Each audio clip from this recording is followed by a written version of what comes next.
Ladies and gentlemen, please take your seats. Quite literally, it takes a village to make a village.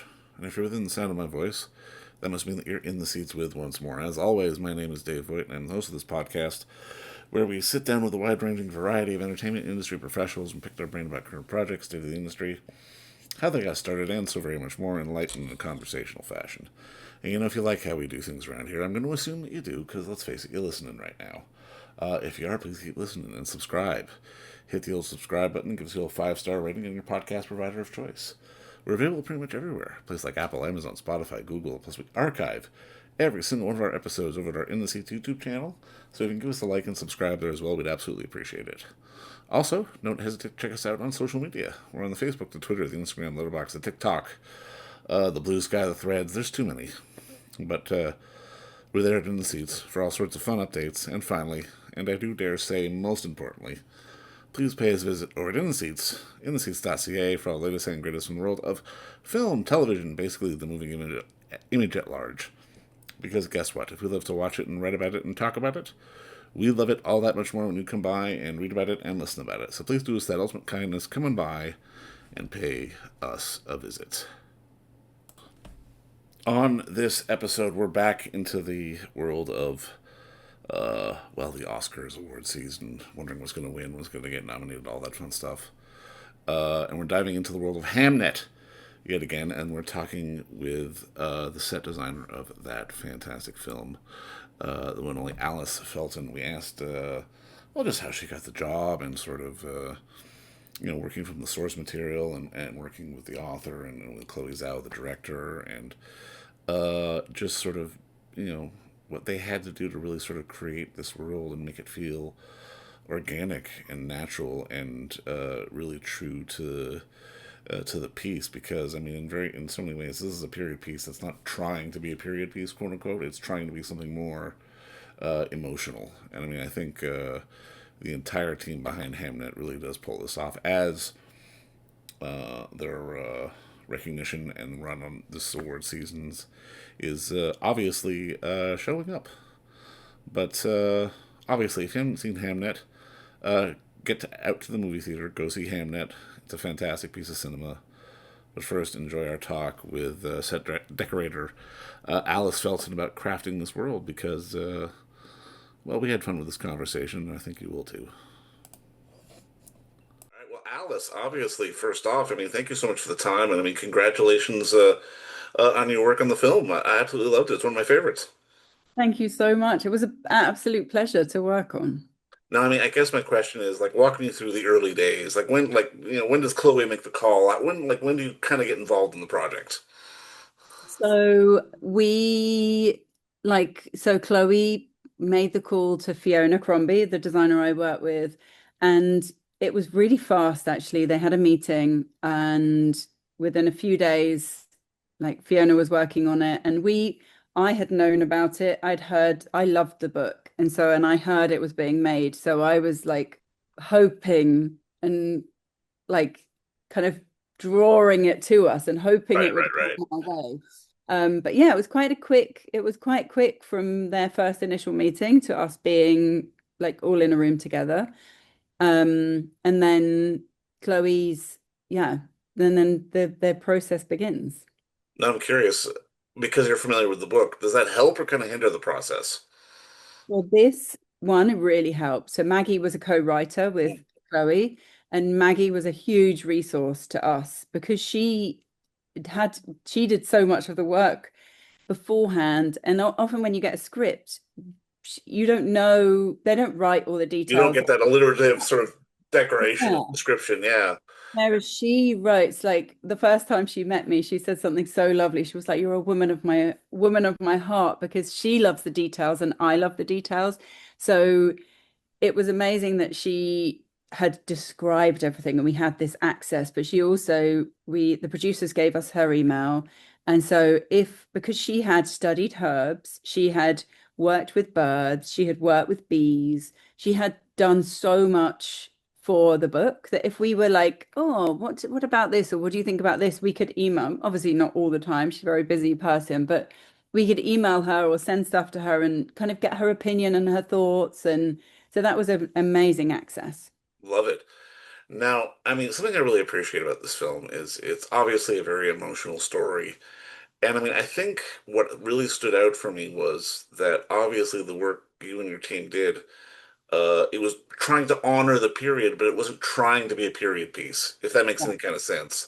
Can you talk a little bit about wanting to get it right, but not kind of, I mean, leaving the soft edges a little bit to sort of make it be more, I guess, Yeah. organic? So we wanted it to be an interpretation at Yeah, all times. And it's interesting because that comes from Fiona, but it also comes from Chloe, because Chloe was really interested in the emotional part of the story and the emotional response rather than Shakespeare's like exacting life. And we aren't making a documentary, and there are many documentaries that people could go and watch where we're trying to create a story. yeah, So, and you can go to Shakespeare's real house in Stratford. of So course, yeah, yeah. that's a different thing. We needed to make a house that surrounded the world we were making. So it's amazing when when you're able to interpret like that, because that makes the storytelling so much more interesting than a historical recreation. Well, when you're working on a project like this, which obviously is set in a certain time period, how much? I mean, I guess I'm looking for the right word because I can imagine on some jobs you have to build out a lot, but on other jobs it'll be like, oh, I have to go find stuff to put on the set. Like, where does that balance happen?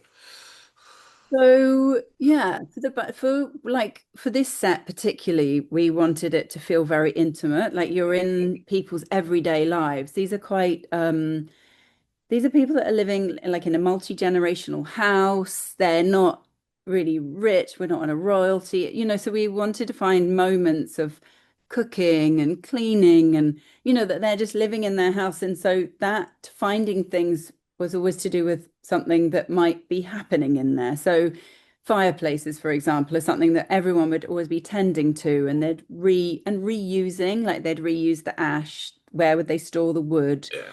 There's always different wood piles. There's one outside that's going to be chopped, and then there's one slightly more inside being dried, and then there's the bits ready near the fire. And so we'd look at like everyday life and how people were living and all the objects that surround that, rather than like, oh, let's make the set look nice. Like, what would they have been doing? What would they have needed to make their lives run? Now, I'm curious, how does the job kind of evolve? Because obviously, like you said on this is an interpretation. Yeah. You got to work on Mickey 17, which is actually sci-fi, completely different movie. Or even something like a few years ago, a personal favorite of mine, The Party with Sally Potter. Like that's Oh somebody's yeah. apartment. Like these Yeah. are different sort of, I can imagine these are different muscles you have to flex every time. Yeah. It's the amazing thing about our jobs. It's like every time you start something, it's a completely different, you might have similar processes or breaking down a script, but it's a completely different world we're entering into. And I think the most important thing is we're always storytelling. So every object needs to have a reason.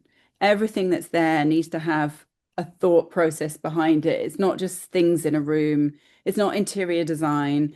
It's yeah, it's character. Like, why has the character got what's around them? What's surrounding them? And that would be in all of those films in a spaceship. Like, what's making the spaceship function? How are these people working? Where do they wash? Where do they get their thing? And it's the same in an Elizabethan house. It's like, where's the washing? Where do they cook? Where do they clean? Where do they store their food?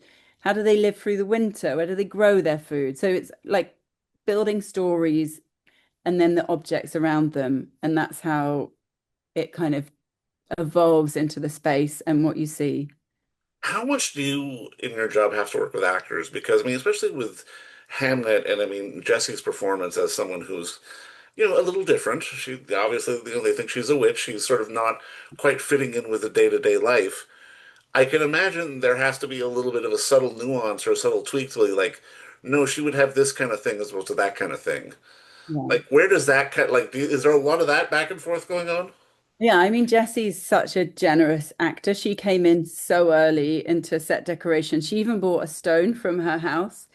And it was really beautiful because it's a hag, they're called hag stones. They have a hole in the middle. Yeah. My grandmother has always collected them. So I had a collection of them, and Jessie also had a collection of them. So we both brought our stones with holes in.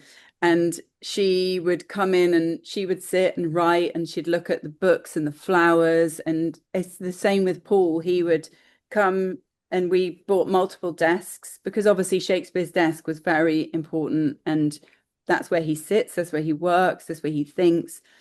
And he wanted a really simple desk, nothing too fancy. There was quite a beautiful one with carving, and he wanted it to feel really normal and but scarred and scratched and ink and kind of pitted.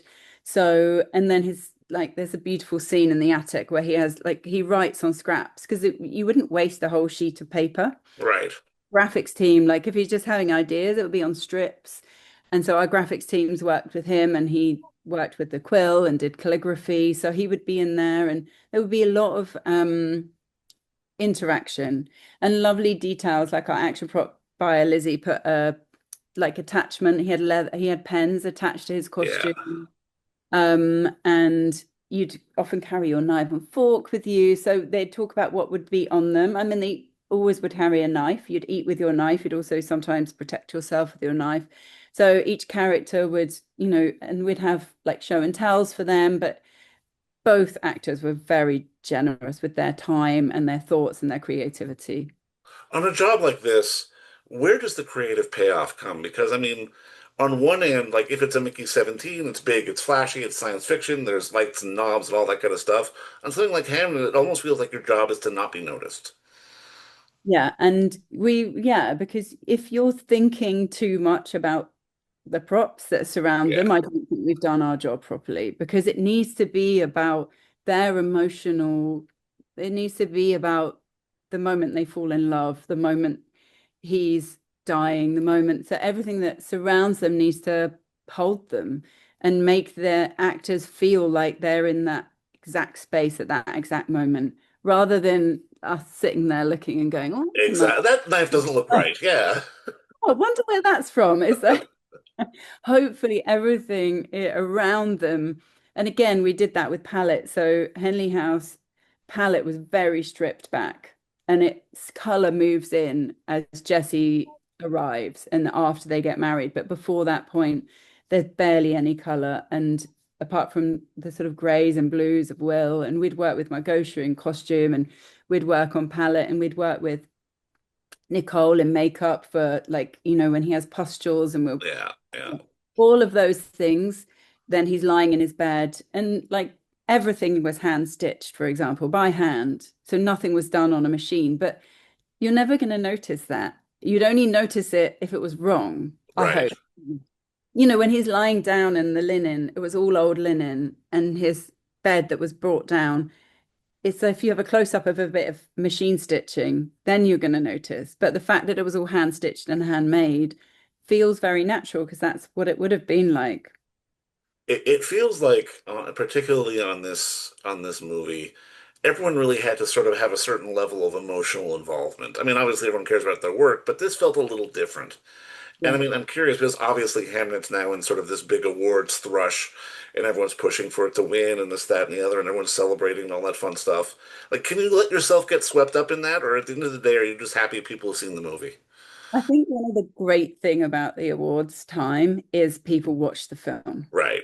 The saddest thing is you make something and no one goes to watch it.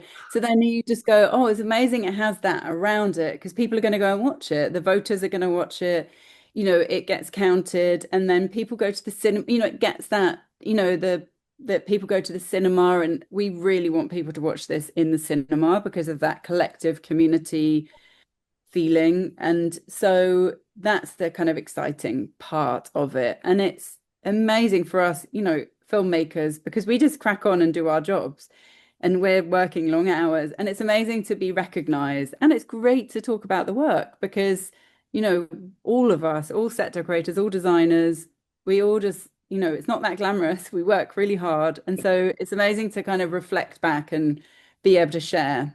I love that. And I mean, this film is such a fantastic example of why it takes a village to make a movie like this, because all the teams came together to really make this Yeah. lush emotional experience that I absolutely love. But I mean, honestly, Alice, congrats on the work. And I mean, just again, thank you so much for the time today. I really appreciate it. And I do think, yeah, you're right. Like what you mentioned earlier, everyone brought their best Yeah. self, even to like the PAs and the runners and everyone on the set and all the people I was working with did their best work every day because they just felt the atmosphere. And so they were like, I'm just going to push a little bit harder and work a bit more. And that happened from like the HODs all the way down. That doesn't always come through on the screen, but on this it really did. But again, just a congrats on the work and like thank you so much for the insight on the film. I really loved it. Thank you. You're very Thank welcome. you. And don't forget to visit our friends over at Bay Street Video for all your DVD, Blu-ray rental, or purchasing needs this summer, as they are still open for curbside and some mailing delivery as well. Over at 1172 Bay Street, Toronto, Ontario, Canada, you can give them a call at 416-964-9088. That's 416-964-9088.